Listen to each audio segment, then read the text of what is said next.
What's up, everybody? Trinity here, and welcome back to the Second Street Marvel. In today's comic book review, I'm going to be talking about New Mutants issue number 1.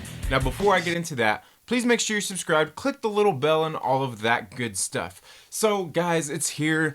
New Mutants, one of the other new titles spinning out of Jonathan Hickman's, kind of relaunch of the X-Men in the Marvel Universe. And guys, I gotta tell you, this book was actually pretty good. Now, before we get into all the reviewing here, this book is actually being written by Jonathan Hickman and Ed Brisson. The artist is Rod Reese. Or is that Rice? I don't know.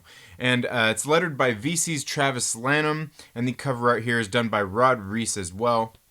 I'm going to go ahead and show you that once again. Now, like I said, this is the new, one of the other new, I think there was 6 titles that spun out of Jonathan Hickman's relaunch of the X-Men in the Marvel Universe. And guys, this book was actually, I don't know, it was pretty good. Some funny things go on here in this book. And guys, I got to tell you right off the bat, the art here, you can tell if you've ever seen Rod Reese's work. You could tell it right off the bat. Like, I opened this book up and I could clearly tell that it was Rod Reese doing this. And I'm just saying Reese. It could be Rice or, I don't know, Reese. I'm not for sure. But you could definitely tell his work. I know not too long ago I recently I read the Winter Soldier mini series that happened a while back, and like I said, that's kind of where I first really got introduced to his art, and got to know it. But and altogether, I'm not sure how much this I don't know. I'm not really for sure on how I feel about his art. I guess I'm not really sure how I feel about it. It's not bad. It's just different. But he's definitely got its own look. But at the beginning of this book, we open up on Krakoa, as you know they've been bringing back mutants into the world, ones who have passed away and died, and that's exactly what we get here at the very beginning, as we see that Wolfsbane is being just I guess rehatched or reborn. Here at the beginning, we see her sitting there on Krakoa, and then we kind of get the flashbacks here of her being brought back by Professor Xavier and Storm. Now, I'm going to tell you more before I get into the story. Make sure, if you're reading this and X-Force this week, make sure that you read this book first, okay? I'm going to tell you that right off the bat. Make sure you read New Mutants before you read X-Force, okay? Very important, because there's some things that happen in X-Force that you might want to read this book first. Okay, now here at the very beginning of the book, we get one of these pages here that kind of shows us the whole team, and this is the New Mutants, and it says right there, not that new. And the heroes we're dealing with here are Karma, Wolfsbane, Mondo, Cypher, Mirage, Sunspot, Chamber, and Magic. And of course, there are naturally other characters in the book, but these are the main ones that we're going to be dealing with here. And once again, after more two pages of title page, once again, man, you gotta love that. You know what I mean? Getting your dollar's worth there. But that's really my only really harsh criticism of any of these books. Really, is like, come on, guys. Come on, Marvel. You don't have to do all this. So what we see at the very beginning is we see that Cypher and Mondo are sitting there kind of doing, we don't really know what they're doing, but it seems like Mondo and Cypher are kind of trying to get in touch with Krakoa, maybe figure out what's going on with the gates or whatnot, because we know, like, things have been going on here in the story. Not everything is completely copacetic on Krakoa, if you know what I mean. So Mondo is sitting there kind of absorbing, some of the organic matter, trying to communicate with Krakoa and figure exactly what's going on. And I'm guessing maybe what they're dealing with here is maybe some of the problems with some of the gates that have been going on. And anyway, so Mondo gets kind of, while he's doing this, kind of absorbing it, Krakoa begins communicating through him, and it's not a very good experience for him. He doesn't like it. As a matter of fact, when he gets done, he tells Mondo, "I'm not doing that again. If I have to do that again, I'm gonna punch you." He wasn't very happy about it. So they're sitting there just trying to kind of figure out what's going on. Then, of course, we get the characters here that are kind of just there hanging out on Krakoa. You know, we've been getting a lot of that with the you know, just the characters just all kind of coming together as, you know, they're finally able to live in peace, I guess you could say. And yeah, so there we seen gosh, what was that? Mirage and Sunspot sitting there having a little conversation as they are going to meet up with some of the other heroes to have some coffee. You know, because who doesn't need a good cup of Joe, right? And so then we see what happens here is, and I'm not exactly for sure why all these heroes head into space with this Starjammers crew. You know, we got who all we got here. Man, I'm forgetting their names, but God, we got. Oh man, why am I forgetting all of their names now all of a sudden? See what happens here when you go through some of these. You got Corsair, Raza, is that Chad? I'm probably mispronouncing that, and Hepzibah.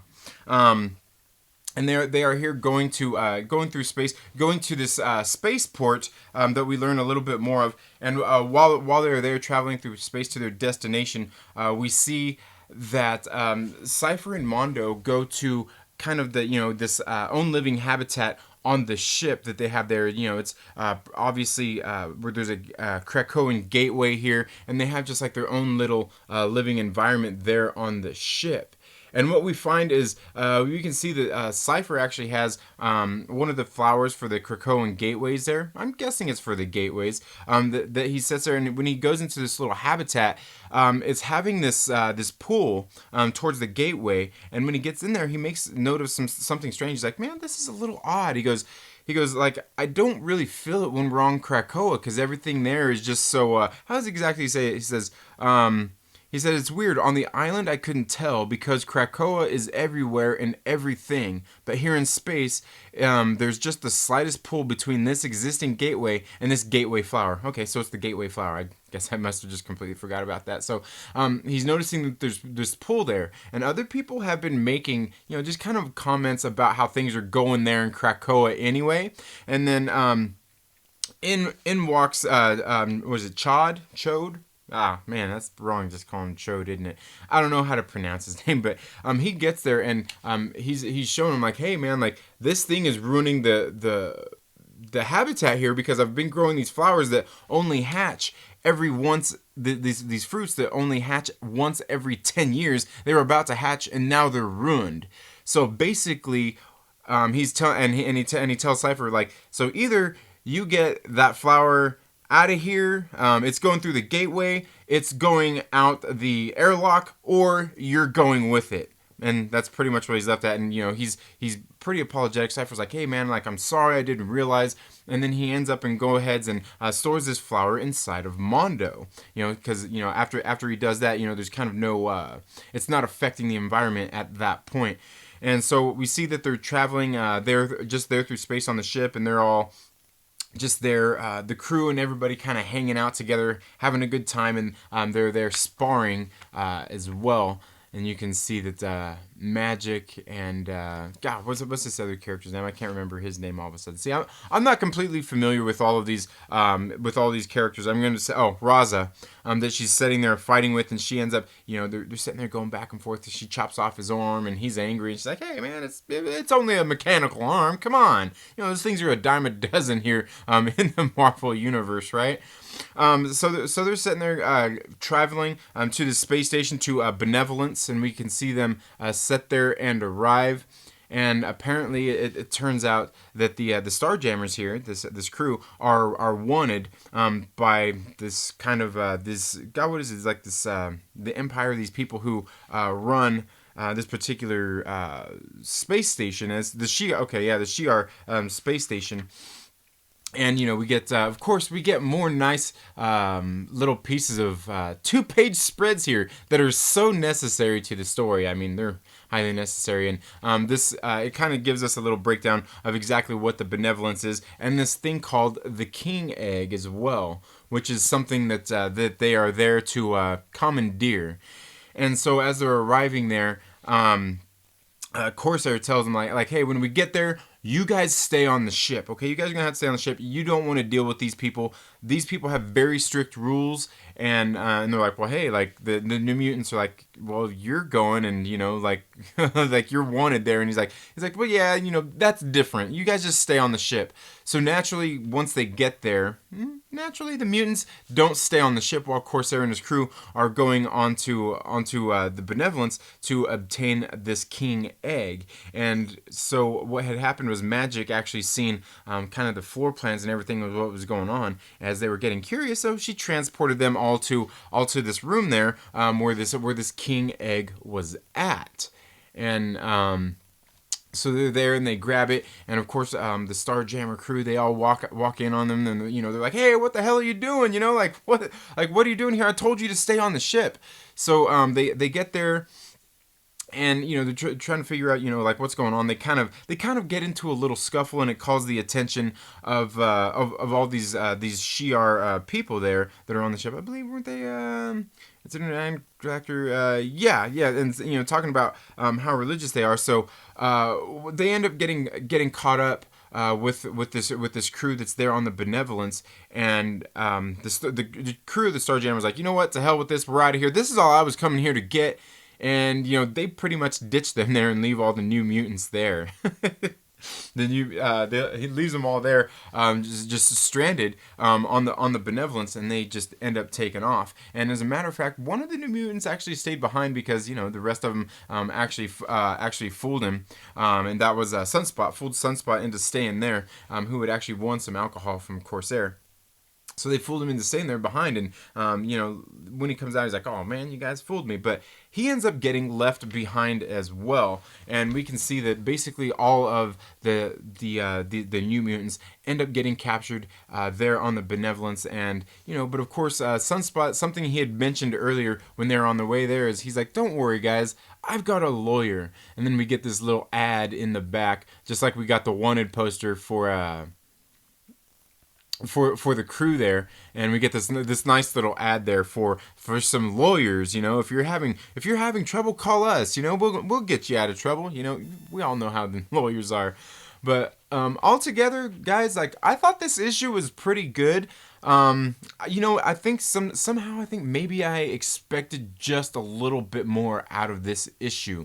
I mean, because we got Jonathan Hickman here helping write this one, but this one didn't really have a whole lot of things in it that like a lot of it's shrouded in mystery is what it is. It kind of just introduced us to this team and exactly I guess kind of the mission that they're going to be on, being stuck on the Benevolence. Altogether, guys, I gotta say this was a pretty good issue, but like I said, for some reason maybe I expected a little more out of this issue, but this gave us just enough of those kind of Jonathan Hickman things in here, those little not even Easter eggs, but little hints that of things that are going to be coming in this series. Altogether, guys, like, this is a book that I have a feeling we're going to be talking about for a while until the next issue of this comes out.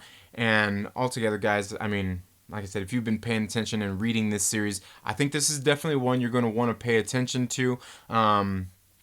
Just some of the things going on here. I mean, God, what's with Corsair and the Starjammers leaving these guys behind there to fend for themselves? I thought that was a little shiesty, but I mean, I guess that's kind of where they come from and who they are in the first place. But I don't know, maybe that's just me. But I guess that's really all I have to say about this. I mean, I don't want to give too much away to you guys, but let me know down in the comments below. Have you read the New Mutants yet? If so, what did you think about it? And what else do you think is going on here with some of these things going on in Krakoa? Like I said, there's a lot of, mysterious things here that are just going on. That's all I have for this video today, folks. Thank you all so much for tuning in to the Second Street Marvel. If you haven't already, please make sure you're subscribed and click that little bell so you get notifications anytime we have uploaded new content. And if you like this video, please give it a thumbs up, and if you don't, feel free to give it a thumbs down. It's all good. I completely understand, and I don't take it personal. But while you're at it, make sure that you share it with a friend and invite them to come hang out with us here on the Second Street Marvel. You all have Woo! Thank you. You all have a very good day. Happy reading. Get out and support your local comic book shop, and we'll see you in the next video.